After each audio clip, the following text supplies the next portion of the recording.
C TET और KVS से संबंधित आज हम लोग सीडीपी पढ़ेंगे, जो बहुत ही इम्पोर्टेंट है हमारे लिए। पहला प्रश्न है, विद्यालय पाठ्यक्रम में विद्यार्थियों को सांस्कृतिक ज्ञान को उचित स्थान और मूल्य देना चाहिए। कारण क्या है? विद्यार्थियों को उनकी सांस्कृतिक पहचान को बनाए रखने के लिए समर्थन प्रदान करना अधिगम प्रक्रिया को सुगम बनाता है। तो इसका सही विकल्प क्या हो जाएगा? Option number C. ए और आर दोनों सही है। ए आर की सही व्याख्या करता है। चलिए, हमारा क्वेश्चन नंबर 2 क्या है? अधिगम के सामाजिक संरचनावादी विचार किस बात का समर्थन करते हैं? तो इसका सही ऑप्शन हो जाएगा ऑप्शन नंबर डी। शिक्षार्थी सक्रिय रूप से ज्ञान का निर्माण करते हैं। चलिए, हमारा अगला प्रश्न है, निम्नलिखित में से कौन सा कथन अधिगम के बारे में सही नहीं है? कौन सा कथन सही नहीं है? तो ये अधिगम एक सामाजिक क्रिया द्वारा संशोधित होता है। हाँ, ये सही है। अधिगम एक प्रक्रिया नहीं है, पृथ्वी एक उत्पाद है। ये ऑप्शन क्या हो जाएगा हमारा? गलत। तो जो गलत है वही हमारा सही हो जाएगा। तीसरा अच्छा हम लोग पढ़ लेते हैं। अधिगम शिक्षार्थी के पूर्व ज्ञान पर निर्भर करता है। हाँ। अधिगम का तात्पर्य पूर्व वैचारिक स्कीम के पुनर्गठन से है। हाँ, ये भी सही है।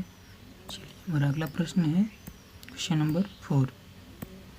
विकास के क्रम में बच्चे सूक्ष्म पेशी कौशल से पहले स्थूल पेशी कौशल विकसित करते हैं। यह दर्शाता है कि विकास कैसा है? समीप दूराभिमुख। कैसा है? समीप दूराभिमुख। और अगला प्रश्न है क्वेश्चन नंबर 5। विकास के किस पहलू में तर्क चिंतन और समस्या समाधान की व्याख्या की जाती है? तो संज्ञानात्मक विकास, कॉग्निटिव डेवलपमेंट। और अगला प्रश्न है क्वेश्चन नंबर 6। रस्सी कूदते समय पैर में रस्सी फंसने के कारण आउट होने के बाद अरु कहती है कि उसे रस्सी ने जानबूझकर आउट किया है। जीन पियाजे के संज्ञानात्मक विकास सिद्धांत के किस अवस्था में बच्चे इस प्रकार का तर्क देते हैं? क्या हो जाएगा? पूर्व संक्रियात्मक अवस्था। चलिए, हमारा अगला प्रश्न है क्वेश्चन नंबर 7। समीप दूराभिमुख सिद्धांत कहता है कि शैशवावस्था में ऑप्शन नंबर सी अंग हाथों और पैरों की तुलना में तेजी से बढ़ते रहते हैं। हमारा अगला प्रश्न है क्वेश्चन नंबर 8। अभिकथन ए। शिक्षार्थी जो पहले से जानते हैं कि उनके आधार पर अपने ज्ञान का निर्माण करते हैं। कारण पैटर्न ढूंढना और पूर्व ज्ञान के साथ जुड़ाव बनाने में शिक्षार्थियों को जानकारी को सार्थक रूप से संसाधित करने में मदद करती है। कौन सा विकल्प सही है? ए और आर दोनों सही है। ए और आर सही व्याख्या करता है। ऑप्शन नंबर तीसरा। हमारा अगला प्रश्न है क्वेश्चन नंबर 9। अभिकथन। बच्चों द्वारा बचपन अलग अलग संस्कृतियों में अलग अलग तरह के अनुभव किया जाता है। कारण बच्चों का विकास सार्वभौमिक है। सही विकल्प बताना कौन सा हो जाएगा? ए सही है, आर गलत है। क्या हो जाएगा? ऑप्शन नंबर पहला। अगला प्रश्न हमारा क्वेश्चन नंबर 10। लॉरेंस कोहलबर्ग के नैतिक विकास सिद्धांत में बच्चे कार्यों को उनके परिणाम के आधार पर अच्छा या बुरा समझते हैं। इस समय पर पहुँचते हैं कि नियम और कानून नम्य है और बदले जा सकते हैं। कारण लॉरेंस कोहलबर्ग का तर्क है कि नैतिक विकास क्रमिक रूप से चरणों में होता है। सही विकल्प कौन सा है? इसका जाएगा तो ऑप्शन नंबर तीसरा। ए और आर दोनों सत्य हैं। आर ए की सही व्याख्या करता है। अगला प्रश्न है हमारा, निम्नलिखित में से कौन सा कथन समावेशी शिक्षा के बारे में सही नहीं है? सही नहीं है, इसको हम लोग ध्यान से पढ़ेंगे। कौन सही नहीं है? पहला, समावेशी कक्षा भाषा शैली में अंतर को समावेश करती है और सहयोग को बढ़ावा देती है। यहाँ सही बात है। निश्चित पाठचर्या और मानक मूल्यांकन के आसपास एक समावेशी कक्षा का केंद्र होता है। नहीं, ये सही नहीं है। अगला पढ़ लेते हैं हम लोग। समावेशी शिक्षण का अर्थ है ऐसे तरीकों से शिक्षण जो बहिष्कृत न करें। हाँ, सही है। समावेशी शिक्षण का अर्थ है उस शिक्षा शास्त्र को अपनाना जो सभी शिक्षार्थियों की आवश्यकताओं का समर्थन करते हैं। सही बात है। अगला प्रश्न है हमारा क्वेश्चन नंबर 12। लेव वायगोत्स्की प्रस्तावित करते हैं कि बच्चों में स्व नियमन के लिए महत्वपूर्ण क्या है? तो निस्वार्थ निज वाक्य क्या है? महत्वपूर्ण है निज वाक्य। अगला हमारा प्रश्न है क्वेश्चन नंबर 13। जीन पियाजे के संज्ञानात्मक विकास के सिद्धांत के अनुसार निम्नलिखित में से कौन सी क्षमता मूर्त संक्रियात्मक चिंतन को पूर्व संक्रियात्मक चिंतन से अलग करती है? इसका सही ऑप्शन हो जाएगा ऑप्शन नंबर डी, विकेंद्रण। हमारा अगला प्रश्न है क्वेश्चन नंबर 14। निम्न में से किस प्रकार के प्रश्न एक विद्यार्थी की जानकारी का आलोचनात्मक मूल्यांकन करने की योग्यता का आकलन करने में सहायता करता है? तो इसका सही ऑप्शन हो जाएगा डी, वे प्रश्न जो छात्र की व्यक्तिगत राय पूछते हैं। अगला प्रश्न है हमारा क्वेश्चन नंबर 15। निम्नलिखित में से कौन सा कथन संज्ञान और संवेगों के बीच संबंध को उपयुक्त रूप से परिभाषित करता है?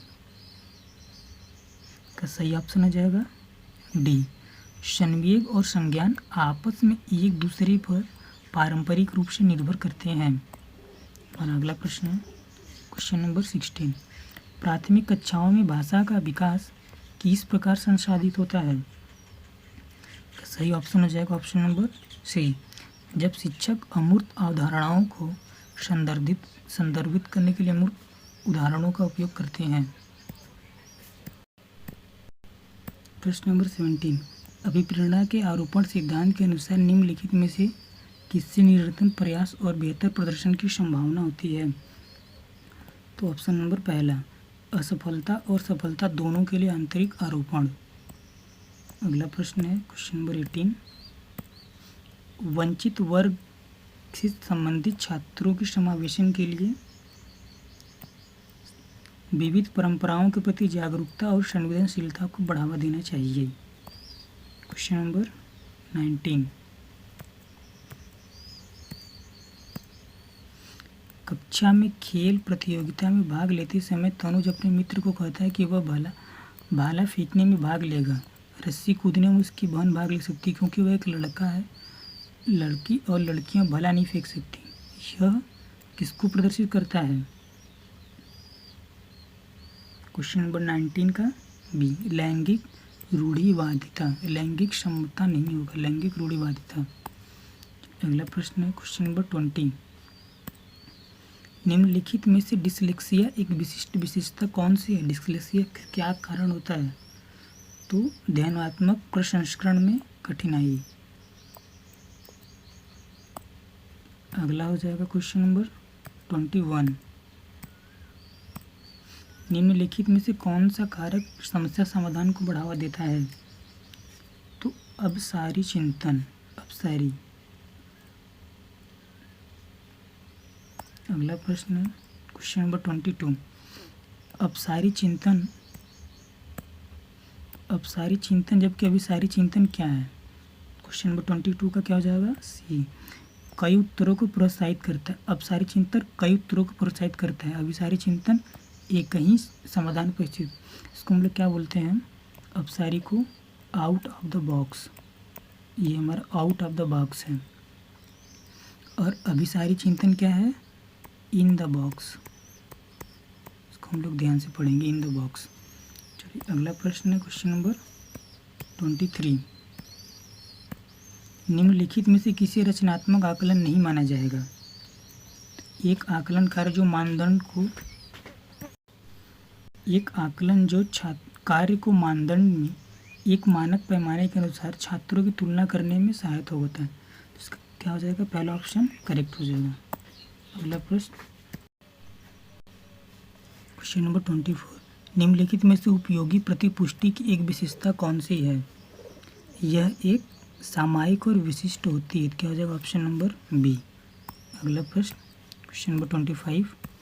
हार्वर्ड गार्डनर में बहुबुद्धि के सिद्धांत के अनुसार निम्नलिखित में से कौन सा सेट बुद्धि और उसके संबंधित विशेषताओं के सही मेल का प्रतिनिधित्व करता है? क्या हो जाएगा? संगीत में प्रदर्शन या रचना कौशल। ऑप्शन नंबर ए सही हो जाएगा।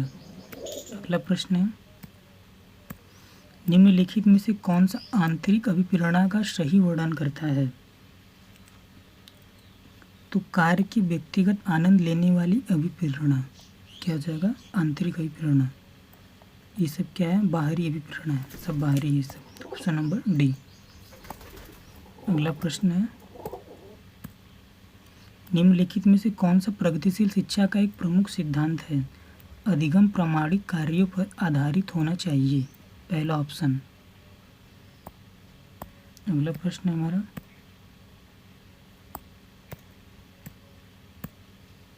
बाधिता एक स्थिति है जबकि अक्षमता एक कैसी स्थिति है? बाधिता एक जैविक स्थिति है, अक्षमता एक कार्यात्मक स्थिति है। अगला प्रश्न, निम्न में से कौन सा पाठ अथवा आलंबन के उदाहरण है? स्कैफोल्डिंग जिसको हम लोग बोलते हैं। बोलकर सोचना, संकेत और इशारे, प्रश्न, आधा हल किया हुआ उदाहरण, रट कर दोहराओ। तो कौन सा ऑप्शन सही हो जाएगा? ए बी सी डी, रट कर दोहराओ नहीं होगा। ए बी सी डी कौन सा सही है? पहला ऑप्शन। अगला प्रश्न है, कोहलबर्ग के नैतिक सिद्धांत विकास सिद्धांत के अनुसार किस स्तर पर बच्चे आत्म केंद्रित होते हैं और किसी कार्य को करने में अपने लाभ देखते हैं? तो पहले स्तर के दूसरे चरण में, level 1 stage 2। Thanks for watching.